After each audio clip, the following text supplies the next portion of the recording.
Hi, good afternoon. ತುಂಬ ಜನ herbal life ಮೇಲೆ 1 ಲಕ್ಷ ಆಗ್ತೇವೆ, 2 ಲಕ್ಷ ಆಗ್ತೇವೆ, ಲಾಸ್ ಆಗೋಯ್ತಪ್ಪ, ಪ್ರಾಡಕ್ಟ್ಸ್ ರಿಸಲ್ಟ್ಸೇ ಬರಲಿಲ್ಲಪ್ಪ, ಮನೇಲಿ ಎಷ್ಟೊಂದು ಬಿದ್ದ ಸ್ಟಾಕು, ಹಂಗೆ ರೀಲ್ ಬಿಟ್ಕೊಂಡು ಓಡಾಡ್ತಿರ್ತಾರಲ್ವ, ಅಂಥವ್ರಿಗೆ ಈ ವಿಡಿಯೋನ ಶೇರ್ ಮಾಡಿ. ಈ ವಿಡಿಯೋ ಆ್ಯಕ್ಚುಲಿ ಅಂಥವ್ರಿಗೆ ಅರ್ಪಣೆ. Thank you so much. ಈ ವಿಡಿಯೋನ ಶುರು ಮಾಡೋಕ್ಕಿಂತ ಮುಂಚೆ ಈ ಚಾನಲ್ನ ಫಸ್ಟ್ ಟೈಮ್ ನೀವು ನೋಡ್ತೀರಾ, ದಯವಿಟ್ಟು ಸಬ್ಸ್ಕ್ರೈಬ್ ಮಾಡ್ಕೊಳ್ಳಿ, ಹಾಗೆ ಪಕ್ಕದಲ್ಲಿ ಬೆಲ್ ಬಟನ್ನ ಕ್ಲಿಕ್ ಮಾಡಿ. ಈ ವಿಡಿಯೋನ ಯಾರಿಗೆ ಶೇರ್ ಮಾಡಬೇಕಂತ ಗೊತ್ತಲ್ಲ, ಖಂಡಿತ ಅವ್ರಿಗೆ ಶೇರ್ ಮಾಡಿ. ನಿಮ್ಮ ಹೆಸರಲ್ಲಿ ಹರ್ಬಲ್ ಲೈಫ್ ಪ್ರಾಡಕ್ಟ್ಸ್ನ ನಿಮ್ಮ ID-ನಲ್ಲಿ ಅಥವಾ ನಿಮ್ಮ ಹೆಸರಲ್ಲಿ ಬಿಲ್ಲಲ್ಲಿ ನೀವು ಖರೀದಿ ಮಾಡಿದರೆ, ನೀವು ಆ ಪ್ರಾಡಕ್ಟ್ಸ್ನ ಯೂಸ್ ಮಾಡದೆ ಡಂಪ್ ಮಾಡ್ಕೊಂಡಿದ್ರೆ ಆ ಪ್ರಾಡಕ್ಟ್ಸ್ನ ನೀವು ರಿಟರ್ನ್ ಮಾಡಬಹುದು. ಹರ್ಬಲ್ ಲೈಫ್ ನಿಮ್ಗೆ ಯಾವುದೇ ರೀತಿ ಮೋಸ ಮಾಡಿಲ್ಲ, ಮಾಡೋದು ಇಲ್ಲ, ಮಾಡೋಕ್ಕಾಗೋದು ಇಲ್ಲ. ಸೊ ತುಂಬ ಜನ ನಾನು ಹರ್ಬಲ್ ಲೈಫ್ ಪ್ರಾಡಕ್ಟ್ಸ್ ಎಲ್ಲ ತೊಗೊಂಡೆ, ನನಗೆ ರಿಸಲ್ಟ್ಸ್ ಬಂದಿಲ್ಲ, ಸುಮ್ಮನೆ ಒಂದು ಸೆಟ್ ಯೂಸ್ ಮಾಡಿದೆ, ಮನೇಲಿ ಎಷ್ಟೊಂದು ಬಿದ್ದೈತೆ ಅಂದರೆ ದಯವಿಟ್ಟು ಬಿಲ್ ಇತ್ತು ಅಂತ ಹೇಳಿದ್ರೆ ನೀವು ರಿಟರ್ನ್ ಮಾಡಿ. ಆ ರಿಟರ್ನ್ ಪಾಲಿಸಿ, ಆ ಗೋಲ್ಡ್ ಸ್ಟ್ಯಾಂಡರ್ಡ್ನ ದಯವಿಟ್ಟು ಮೇಂಟೈನ್ ಮಾಡಿ.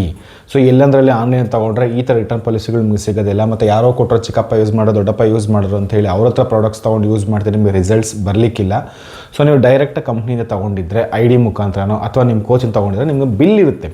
ನಿಮ್ಮ ಹೆಸರಲ್ಲಿ ಬಿಲ್ಲು ಎಲ್ಲ ಡೀಟೇಲ್ಸಲ್ಲಿ ನಿಮ್ಮ ಹೆಸರಲ್ಲಿದ್ದರೆ ಖಂಡಿತ ನಿಮ್ಗೆ ಆ ಪ್ರಾಡಕ್ಟ್ಸ್ ವರ್ಕೌಟ್ ಆಗ್ತಿಲ್ಲ ಅಂತ ಹೇಳಿದ್ರೆ ಖಂಡಿತ ನೀವು ರಿಟರ್ನ್ ಮಾಡಿ ನಿಮ್ಮ ದುಡ್ಡನ್ನ ನೀವು ಪಡೆಯಬಹುದು. ಸುಮ್ಮನೆ ಸುಳ್ಳು ಹೇಳ್ಕೊಂಡು ಓಡಾಡಬೇಡಿ. ಸುಳ್ಳು ಹೇಳ್ಕೊಂಡು ಇನ್ನೊಬ್ಬರಿಗೆ ಇನ್ಫ್ಲೂಯೆನ್ಸ್ ಮಾಡೋಕ್ಕೋಗ್ಬೇಡಿ.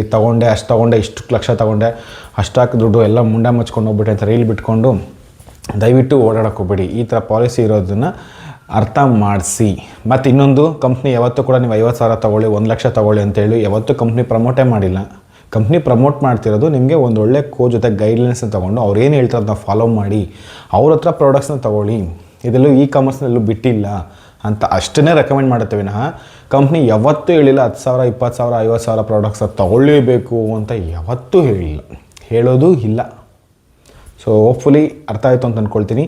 ಈ ಗೋಲ್ಡ್ ಸ್ಟ್ಯಾಂಡರ್ಡ್ ರಿಟರ್ನ್ ಪಾಲಿಸಿನ ಅರ್ಥ ಮಾಡಿಕೊಂಡು ಪ್ರಾಪರ್ ಕೋಚಿಂಗ್ ಗೈಡ್ಲೈನ್ಸ್ ಪ್ರಕಾರ ನೀವು ಪ್ರಾಡಕ್ಟ್ಸ್ನ ಉಪಯೋಗಿಸ್ಕೊಳ್ಳಿ. ಅದಕ್ಕೆ ಎಷ್ಟು ಬೇಕೋ ಅಷ್ಟನ್ನು ನೀವು ಪ್ರಾಡಕ್ಟ್ಸ್ನ ಖರೀದಿ ಮಾಡಿದ್ರೆ ಸಾಕು. ನಿಮ್ಗೆ ಚೆನ್ನಾಗಿ ಅನಿಸಿದ್ಮೇಲೆ ಅದನ್ನು ಕಂಟಿನ್ಯೂ ಮಾಡೋಕ್ಕೆ ಶುರು ಮಾಡಿ, ದ್ಯಾಟ್ಸ್ ಆಲ್. ಆಮೇಲೆ ಬೇಕಾದ್ರೆ ನೋ ಪ್ರಾಬ್ಲಮ್. ಬಟ್ ಇನಿಷಿಯಲ್ನೇ ನೀವು ಈ ಪರ್ಸೆಂಟೇಜ್ಗೆ ಹೋಗ್ಬಿಡಿ, ಆ ಪರ್ಸೆಂಟೇಜ್ಗೆ ಹೋಗ್ಬಿಡಿ, ಹಂಗೆ ನಿಮ್ಗೆ ಯಾರನ್ನ ರೆಕಮೆಂಡ್ ಮಾಡ್ತಿದ್ರೆ ಅಂತ ಹೇಳಿದ್ರೆ ಗೊತ್ತಿಲ್ಲ.